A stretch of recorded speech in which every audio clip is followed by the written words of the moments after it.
This is probably going to become the hardest video of Vaultober 2025, because every time I see this journal, I don't want to craft at all. I don't want to make a video, but I want to go to Rome, because this is one of my Rome journals I made a while back. And when I see this, I'm back there immediately. This is just so crazy.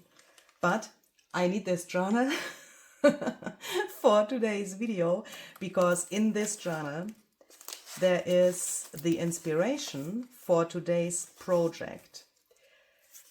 A video about this journal you can also find on today's Vaultober page. The link is down below in the description box. Vaultober is a little series here on my channel. Well, it's not a little series, it's a pretty big series here on my channel during October. Each day in October you can find an inspiration on my website in the so-called Vaultober calendar, and there you will find some older projects.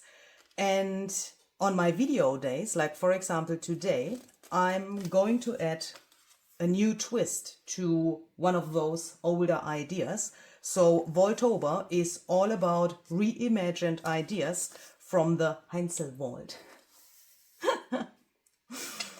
This page tells something about visiting a toilet in Rome. So as you can see, I have written here a lot about what I experienced in Rome, and yeah, also some other things are in here, like photos and the thing I wanted to show you. You have already seen some photos of these coffee stains here on the Vaultober calendar. And there I have shown you some, something like coffee cups in action or so, because I also took some photos during my trip to Rome while the coffee mugs were on the paper here. So I think that is a nice memory as well then. And I find this really, really cute. I mean, we love coffee in our junk journals, we love coffee dyed paper, and I think we love all of these things which coffee can make. Some pages are pretty plain, as you can see here. Why? Because I had a little notepad with me where I then have put the cups on, and then while I was sitting there and looking what is around me and talking to the person who was with me on the trip, I have let this dry. And when you are on holiday and when you are not alone, and the other person also wants to have something from the holiday, then you sometimes need to be fast, especially when you do these things. And then later on it just went into the journal here, and that's why some of these pages are pretty empty. But I like that, because this journal is pretty busy, and because of that it's perhaps also good when you have some more calm pages in between. Do we have another example here? Yeah, here for example I have another page like this, and these coffee stains are even from different places. So for example, this one here is from a tiramisu bar, this is from a wine bar, and this is from another, just, a coffee bar. So that means I have had this little notepad, and then, on one day I made this, let it dry, closed the notebook, took it with me, and then where the next situation was where a coffee was involved, I made the next one, and so on. And today I want to take this idea and do it again with coffee from here, from my boring coffee machine. That's not the same, I know, but well, it is what it is. And I want to try something, because I want to combine my coffee stains with first heat embossing because that is something which is obviously not possible on a trip to Rome or to somewhere else. And then later on, I want to combine them with some moths. So we are going to make some layered moths today with the help of my moth and paper flutter printable, which you can find in my shop and which is also linked on today's Vaultober page. It's worth to go there if you want to have this, because there's a huge discount on this printable today. By the way, all of the discounts are valid until the end of November 2025. So if you watch this after the day I have published it, I'm sorry, you can still go back to the Vaultober page and grab all of the discounts which are on the page there, if you want, of course, only if you want. It's 50% off for all of the digitals I have thrown into that calendar. So I think that's a great deal. I hope you like that. And yeah, I want to make some layered moths. And before I do that, and before I forget that, let me quickly give you this information if you're perhaps new here and if you haven't followed the other episodes of Vaultober 2025 yet, or perhaps you are new to Vaultober.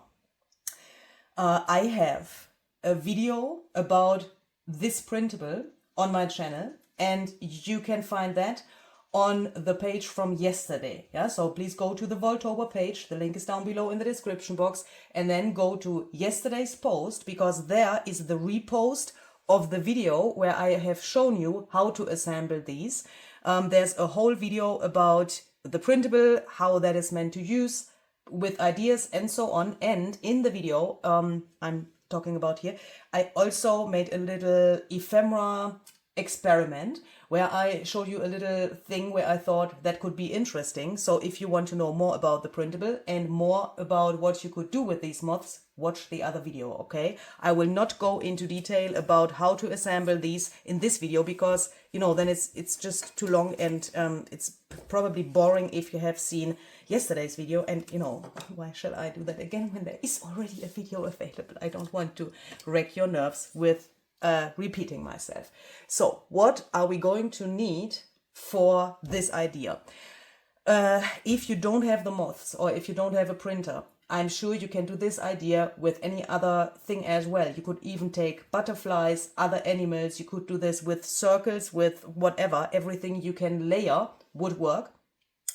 You can also consider using some die cuts, for example. That would work as well. You don't need a printable. I will also include die cuts today, but you know, you can mix and match that like you want it, because the base idea is something which is independent from the theme. Yeah, so hopefully that makes sense.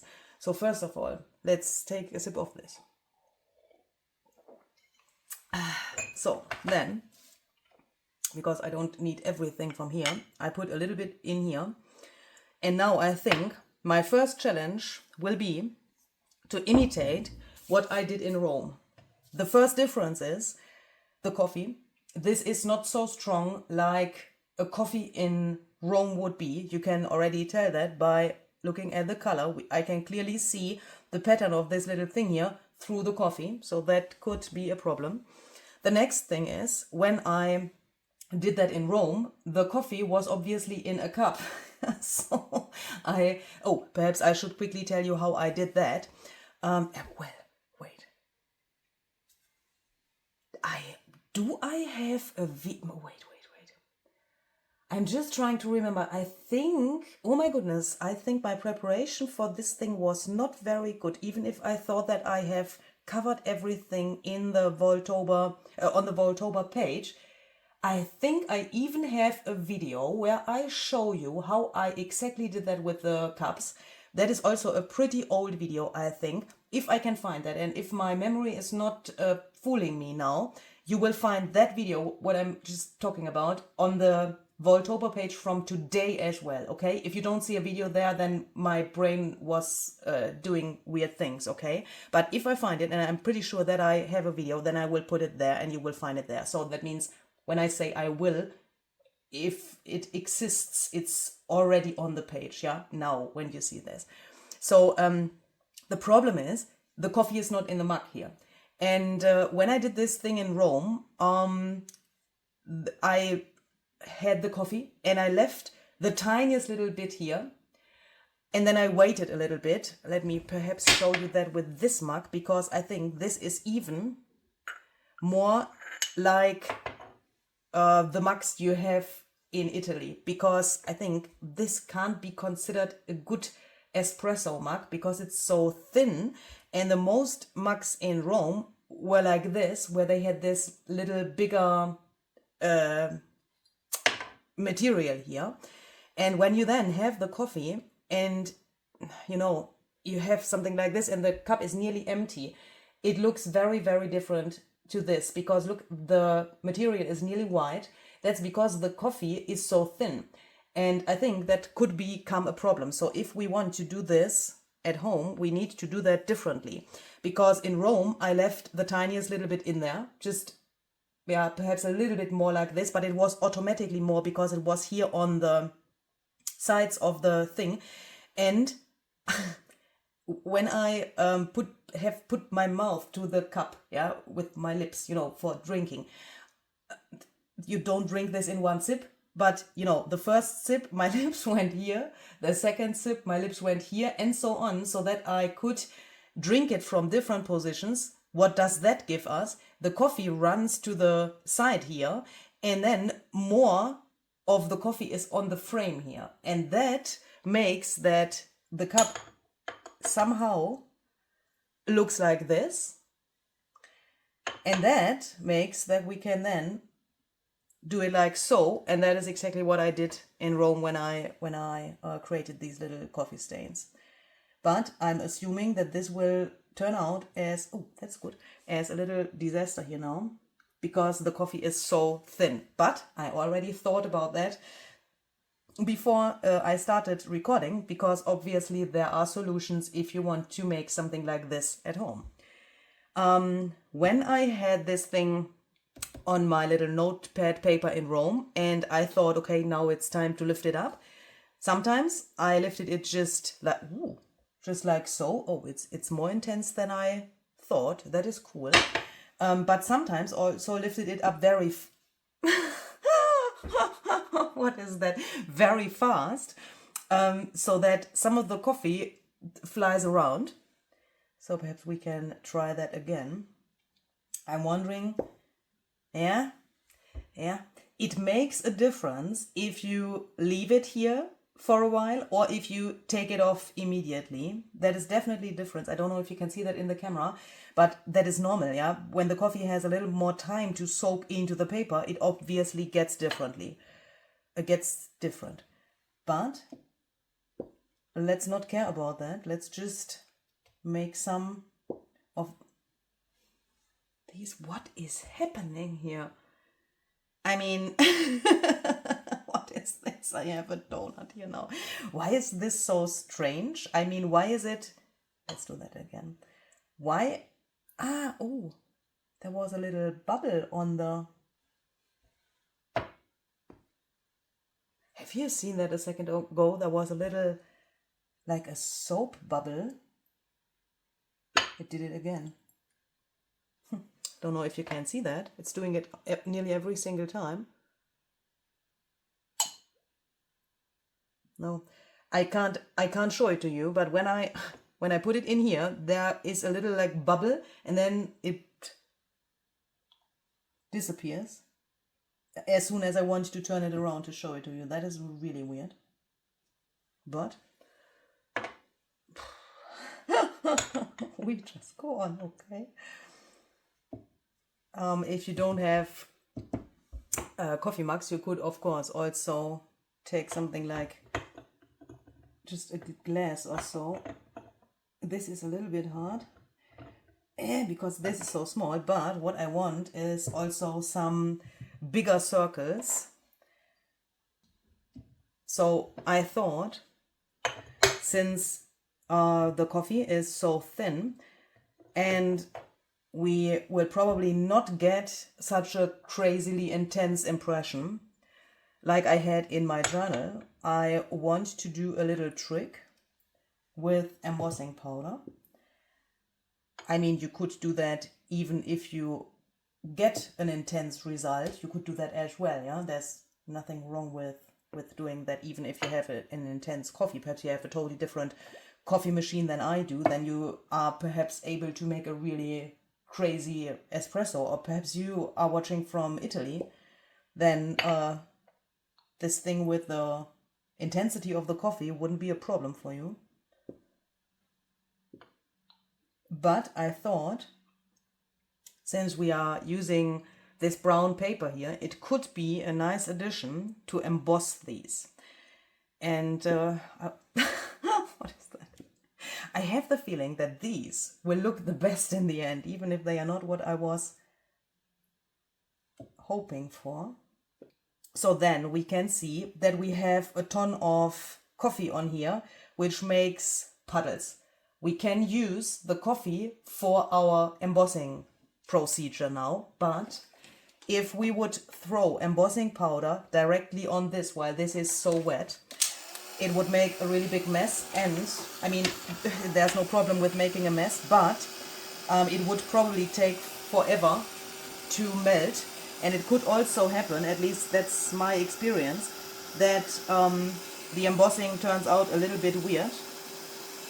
So what I want to do is, I want to dry this there where the puddles are. So I obviously don't want to dry it completely, otherwise the embossing powder wouldn't have any chance to stick to this anymore.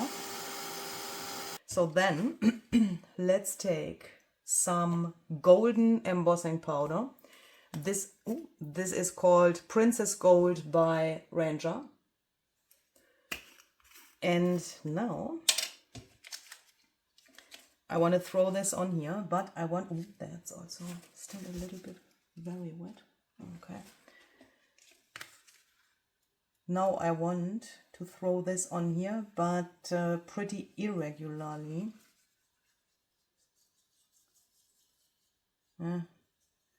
It will probably turn out more regular than I thought. Oh no, that is good.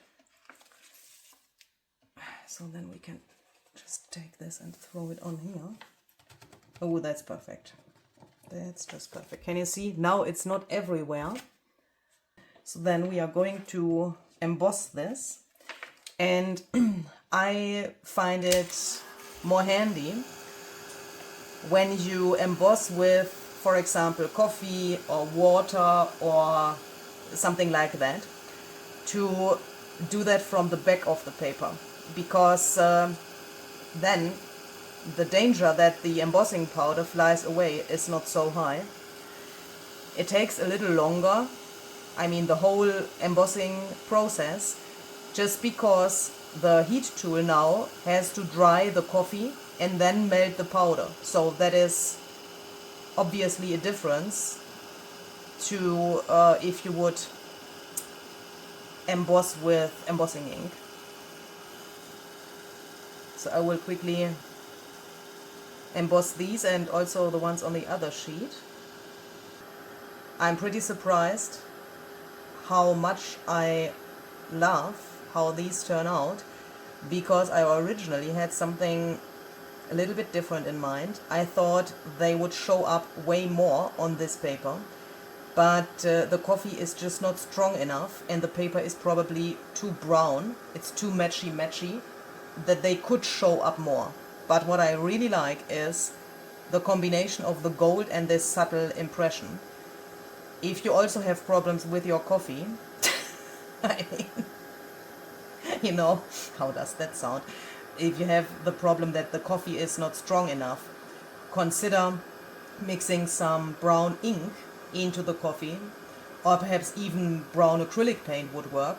You could do this whole thing without coffee at all. Yeah? If you don't have a coffee machine, or if you don't drink coffee at all, then you could also, of course, just use the cups in combination with ink or acrylic paint or whatever medium you like, and just imitate such a coffee thingy. Or you could try this with tea as well, of course. I like somehow that it didn't turn out like I wanted it. because that gives me the chance to think about another little addition, which I want to add in a second. Luise, keep calm. Keep calm.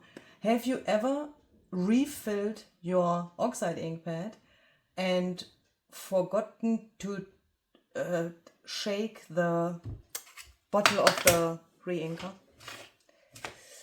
That is what just happened to me. I'm really hoping that I haven't ruined my oxide ink pad now. But what is this? This is Scotch Timber Oxide ink, and I also have the ink here. Because since these impressions are so light, why don't we stamp a little bit on this with either more coffee stains, like with this stamp here from Minimuse CMS 063, or with something else. You could use script stamps or whatever you like. Let's see.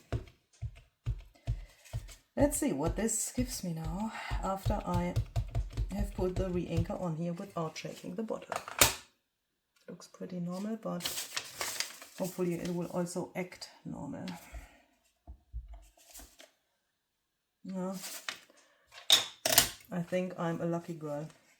So what I want to do is I want to stamp with this on here and also try to let this overlap a little bit. I will probably later on, when I cut these out, ignore these little dots. So I'm focusing on where the round shapes here are from this stamp.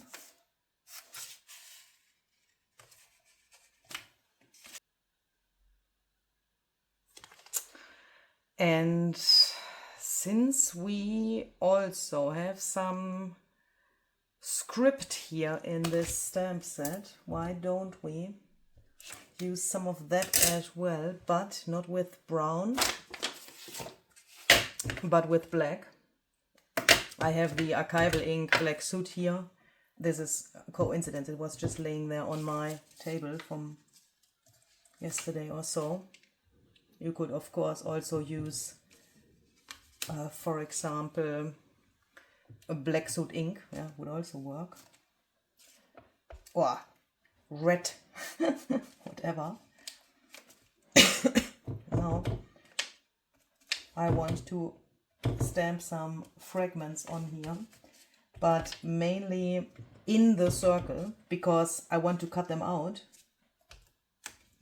So when we have that, we can take our scissors and cut these out. If we have one circle where nothing is around, yeah, I mean not a second one which is overlapping or so, I'm just cutting this out with the tiniest little bit of a frame, because I find it more interesting when it's not kiss cut, but please, you do you.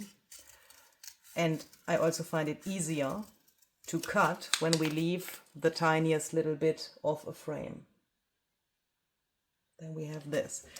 If I have something where I have let the coffee stains overlap, then I can of course decide to cut the whole thing here, and I can also, if I want, include these. You could now, of course, you know, you can cut along here and cut this off so that only this part here is in the circle, or include these. But that is the cool thing about this step, I would say, that we now can decide how we want to cut that out. Then it looks like this. And when you then later think, oh, this is too big, you can still cut it off. But, you know, then we end up with something like this. So I will do that with all of the other circles as well. I am already a little bit in love with what I see here. These turned out just so cool. So then I want to do this somehow a little bit strategically to assemble these. So what I'm going to do is I mean with these, the direction doesn't really matter, yeah, because it's a circle, okay? But with these, I would think the direction matters, because obviously we can use them like so, like so, like so, or like so, when we then take the moth and put the moth on there. So what I want to do is I want to take them and decide for the direction first. And for that, I'm going to take one of the layers. I think where are the others? I mean, this is not enough. Oh my goodness. I'm so sorry. Here we go. I have this little container here from my stash, from my little drawer over there, and I thought I want to cut out more, but I need more, you know, because I realized that in here are not so many of these bigger neutral layers anymore.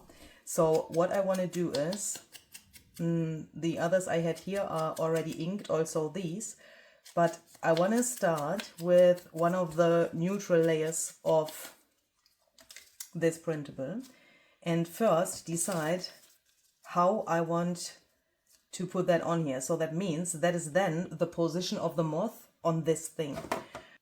I'm going to put only a little bit of glue to the center so that this gets really dimensional later, meaning that this is then not completely glued down. And I think here it looks good when we cover up a little bit of this empty space and then do it like so, so that the wing breaks, but only visually, these circles. I think that looks pretty cool. And obviously you can also vary with the sizes. I have here in this row mainly the bigger moths, but the printable also has smaller ones. You can see these layers are smaller. So let's perhaps take some of those as well. This is the very small size. There are a total of, I think, 3 sizes in the printable, which you can mix and match. And of course you can also take more than one moth per circle. So for example, if you have something like this, you could also consider putting 2 on here. If you know me, you know that I will not do that, because I like 3 better than 2. So I want one of the smaller moths on here. But if I would have a row of circles, let's call this a row of circles, okay? Because, I mean, what is this? It's a row. If that was longer, then I would probably take 3, or I would take the smallest size of the moths for putting 3 on this. That would also, of course, work. So then, for the next layer, I want to add some pieces of die cuts. This spider web here comes from this set by Sizzix and Tim Holtz. The number is 666684.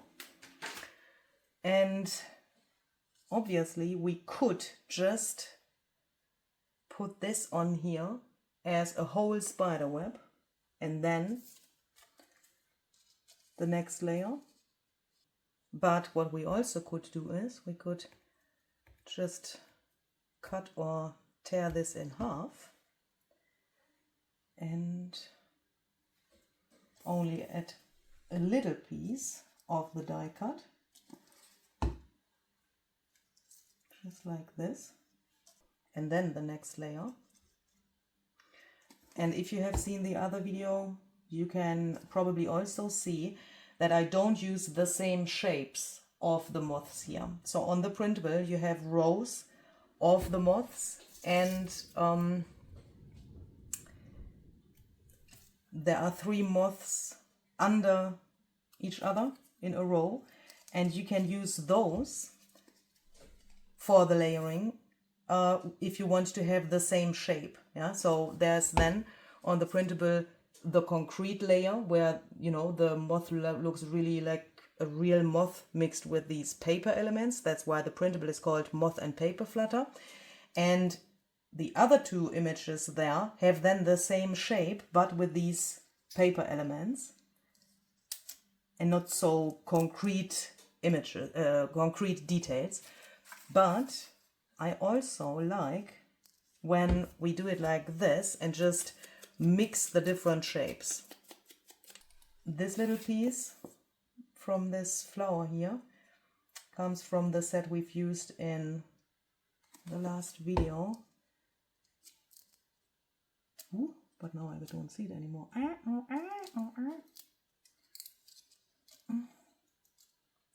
Excuse me, please. Needs to go a little further to the side, otherwise we won't see it. Perhaps like this. The flower comes from this set here, 666283. And as you can see, I do this now pretty strategically by adding the same element to each of these before I add the same layer, the next layer. And with the same element, I mean, for example, a die cut on each of these pieces and then the next layer. If you don't have die cuts, you could obviously also mix in whatever else you might have. That can be little pieces from other projects. I think this is also great for using up some leftovers. That can be fabric, lace, whatever you like. I will in a second also include some fabric elements. And this way you can also customize these moths like you want them. These look really Halloweenish now. But of course you can also mix in other elements which match another season or so, or another theme. You could do these with colorful flowers or whatever you like. Autumn leaves, think about, yeah, everything you could layer. Whatever you want could go in here.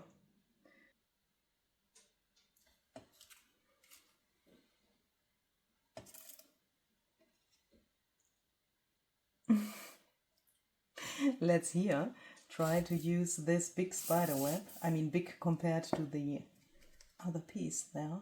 I want to see how that will look in the end. Then for the next layer, I want to use something fluffy. I have this lace here, which I can tear pretty easily, and where I want to just take the tiniest bits and pieces to glue that on here. And I want to place that to the center. If you don't have something like this, you could also take, for example, something like this here, especially for Halloween. I think that is a great alternative. Please don't ask me how this is called. I found this on Amazon.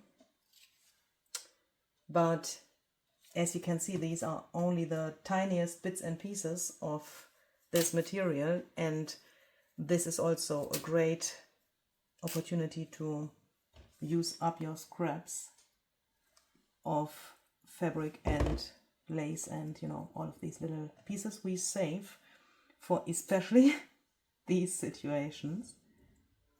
What you also could use is something like this here. I'm so sorry, this piece is pretty big. I need to somehow first cut this off. I bought this in a local store. Mummy cloth would of course also work. No, the ideology mummy cloth or cheesecloth would be something you could consider for this step. But if I look at that and if I compare that, I definitely like this material and the lace better. Okay.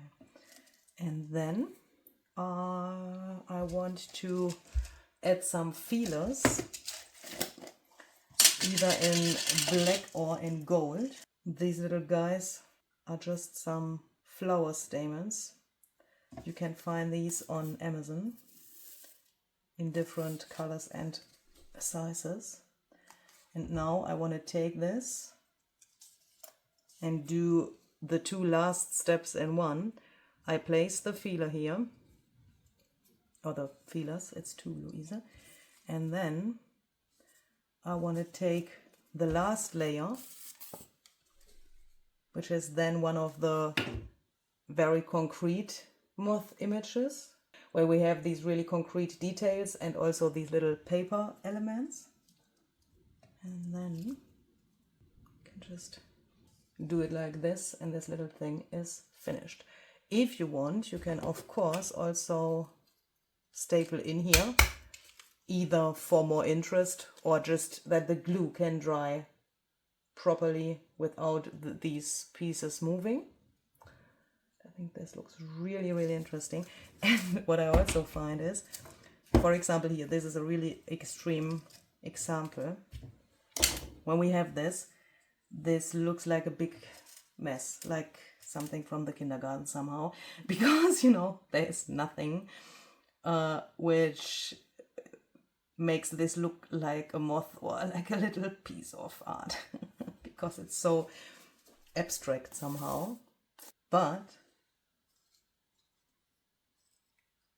when we then take this top layer and put that on here, suddenly this whole thing makes sense. Suddenly you can see what it is. This is somehow a really satisfying step, because with these two last things, the feelers and this thing, it suddenly is complete.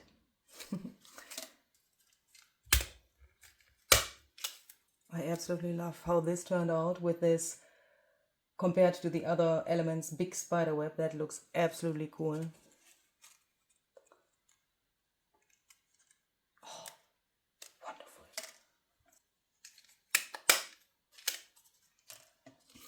And what you also could do is, you could print the printable on some overhead transparency, and then obviously cut that out. Then you have all of these cool things, and then you could either put just a transparent layer on here, but if you do that, consider putting the feelers under a paper layer, because look, this looks a little bit weird when this thing shows through the transparency. So I would prefer to choose one of these layers, which would make sense in combination with the transparency, meaning where I think that looks good. This one already looked pretty cool, but I like this even better. And then you can see here's now the glue and the feeler. Glue here, no glue in between of these, because why? Would only look ugly, because transparency and glue is always a difficult combination. Bring these into the position you want them. Hold this and just staple in here. Oh, oh no. Oh, oh no, no, no, no, no, no.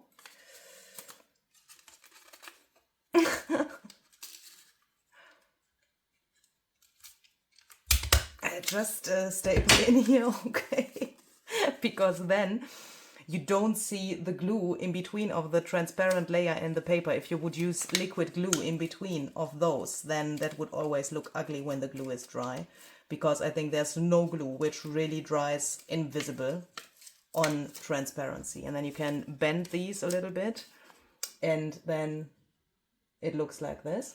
And what you also even can do is you can take your transparent layer,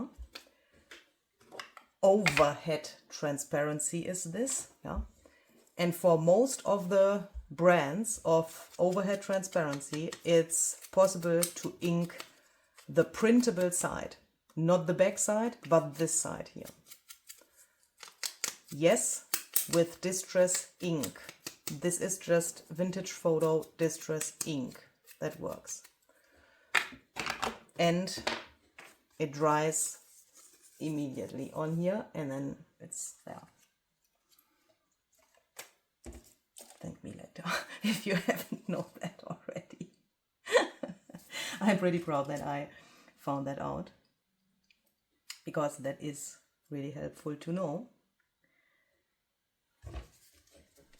And if you perhaps already want to prepare yourself for the next Vaultober video, take out your overhead transparencies, your printable overhead transparencies, or even overhead transparencies which are not printable.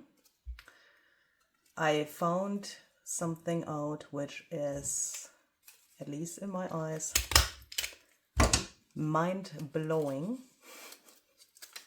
You would need a printer for that, but it's just crazy.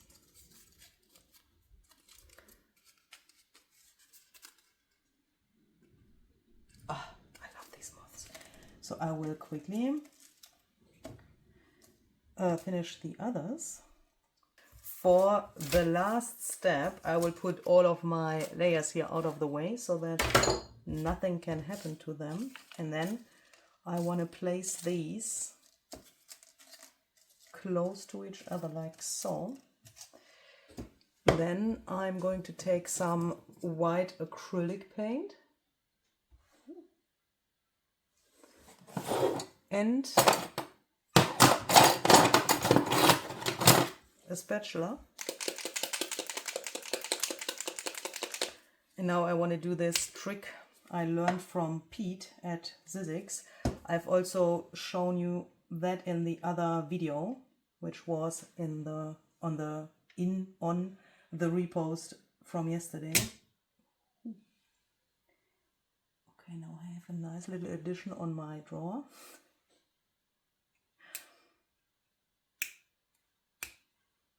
He takes the spatula and does it like this. For these moths, I find this really, really interesting. Because this turns out completely different than splatters, obviously. And I like these lines.